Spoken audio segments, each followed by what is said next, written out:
বন্ধু, আজ শুক্রবার পবিত্র আমলকি একাদশীর দিনেই আমাদের এই ভিডিওতে দেওয়া বিষ্ণু গায়ত্রী মন্ত্রেই পূরণ করে নিন আপনার যে কোনো মনোকামনা। আপনার ইচ্ছে পূরণ হবেই।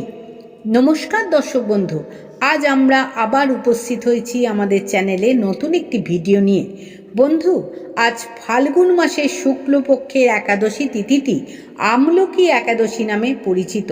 কারণ হিন্দু শাস্ত্রে বিশ্বাস করা হয় এই দিনে ভগবান বিষ্ণু আমলকি গাছে অবস্থান করেন। তাই ভগবান বিষ্ণুকে আমলকি গাছ রূপে পূজা করা হয়। আবার ফাল্গুন মাসের এই একাদশী তিথিটি পালিত হয় বলেই এই একাদশী তিথিটি আবার রংভরি একাদশী নামেও পরিচিত। হিন্দু শাস্ত্রে এই একাদশীর গুরুত্ব কিন্তু অপরিসীম। কারণ বিশ্বাস করা হয় এই দিনে ভগবান বিষ্ণুর নাম জপ বা শ্রবণে ভক্তদের প্রতিটি ইচ্ছা পূরণ হয় খুব তাড়াতাড়ি। পাশাপাশি এই একাদশী পালনে ভক্তদের জীবনে আসে সুস্বাস্থ্য এবং সমৃদ্ধি। তাই আজ অনেক বন্ধুই এই একাদশী পালন করবেন।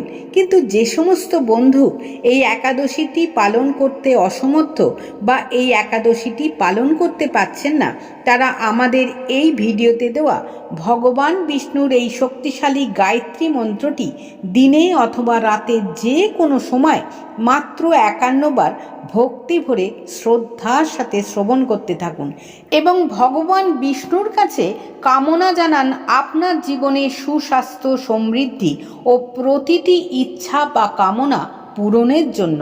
ফল মিলবে অলৌকিকভাবেই। তাহলে বন্ধু, আর সময় নষ্ট না করে আমরা এবার পাঠ করছি ভগবান বিষ্ণুর সেই শক্তিশালী মন্ত্রটি। আপনারা ভক্তি ভরে শ্রদ্ধার সাথে শ্রবণ বা জপ করতে থাকুন। ওম ত্রৈলোক্যমহনায় বিদ্মহে কামদেবায় ধীমহি তন্নো বিষ্ণুঃ প্রচোদয়াৎ। ওম ত্রৈলোক্যমহনায় বিদ্মহে কামদেবায় ধীমহি তন্নো বিষ্ণুঃ প্রচোদয়াৎ। ওম ত্রৈলোক্যমহনায় বিদ্মহে কামদেবায় ধীমহি তন্নো বিষ্ণুঃ প্রচোদয়াৎ। ওম ত্রৈলোক্যমহনায় বিদ্মহে কামদেবায় ধীমহি তন্নো বিষ্ণুঃ প্রচোদয়াৎ।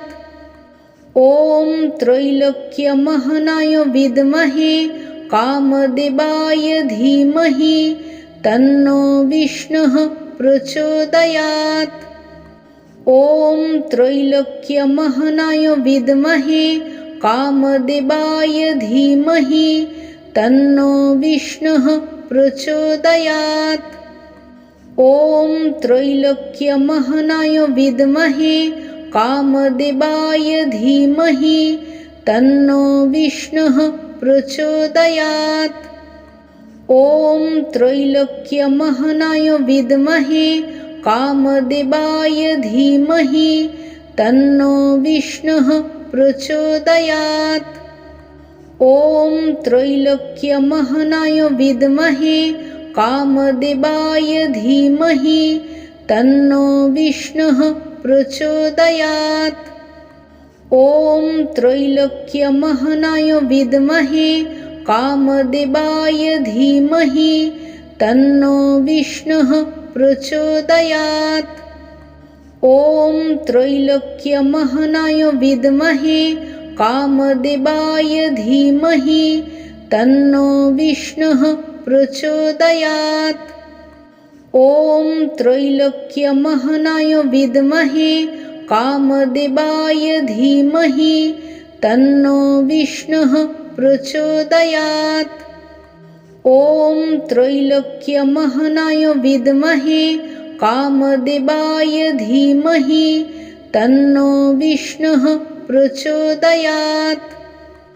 ওম ত্রৈলোক্যমহনায় বিদ্মহে কামদেবায় ধীমহি তন্নো বিষ্ণুঃ প্রচোদয়াৎ। ওম ত্রৈলোক্যমহনায় বিদ্মহে কামদেবায় ধীমহি तन्नो विष्णुः प्रचोदयात्। ॐ त्रैलोक्यमहनाय विद्महे कामदेवाय धीमहि तन्नो विष्णुः प्रचोदयात्। ॐ त्रैलोक्यमहनाय विद्महे कामदेवाय धीमहि तन्नो विष्णुः प्रचोदयात्। ॐ त्रैलोक्यमहनाय विद्महे कामदेवाय धीमहि तन्नो विष्णुः प्रचोदयात्।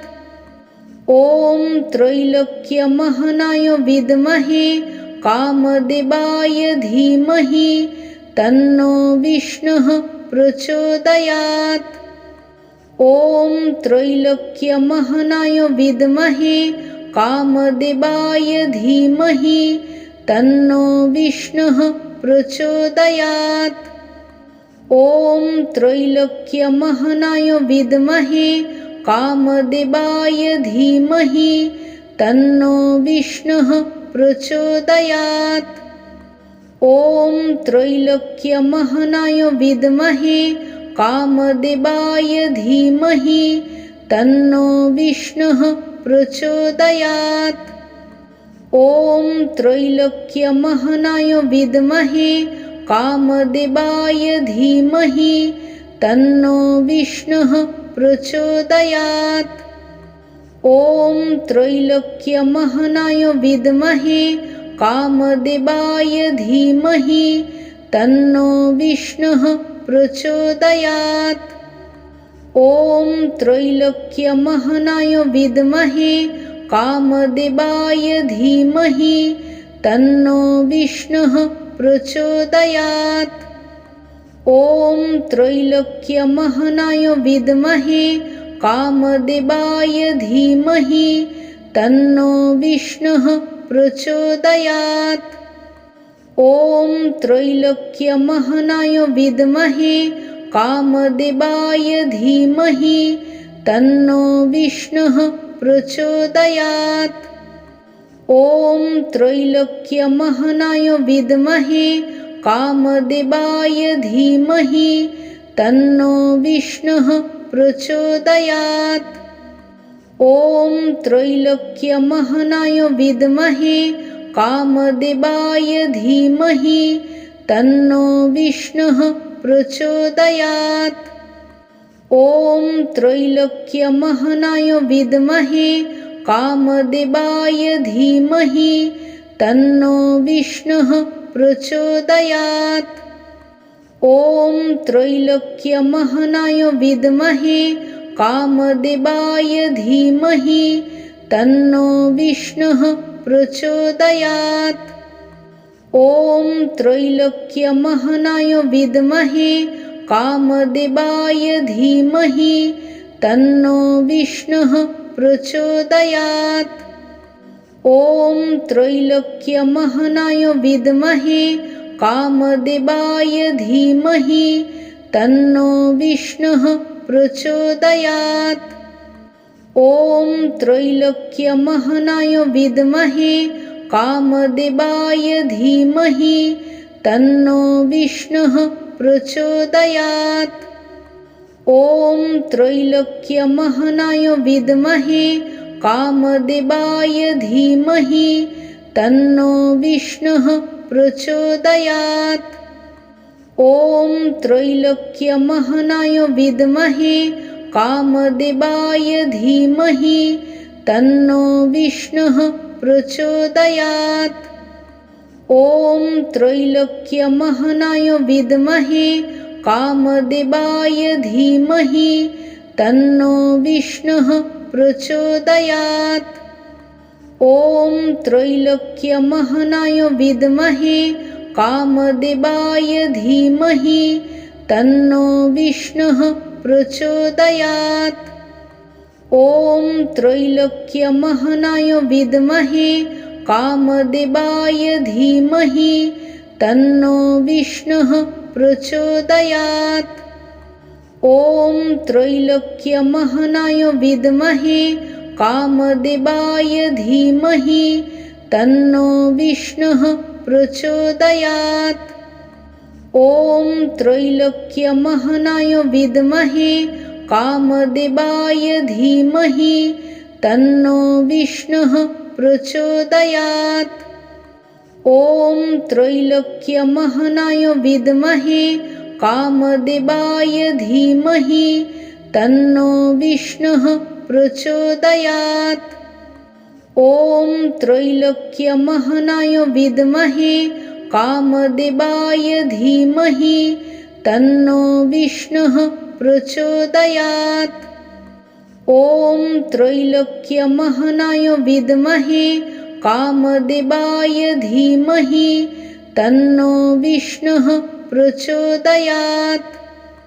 ॐ त्रैलोक्यमहनाय विद्महे कामदेवाय धीमहि तन्नो विष्णुः प्रचोदयात्।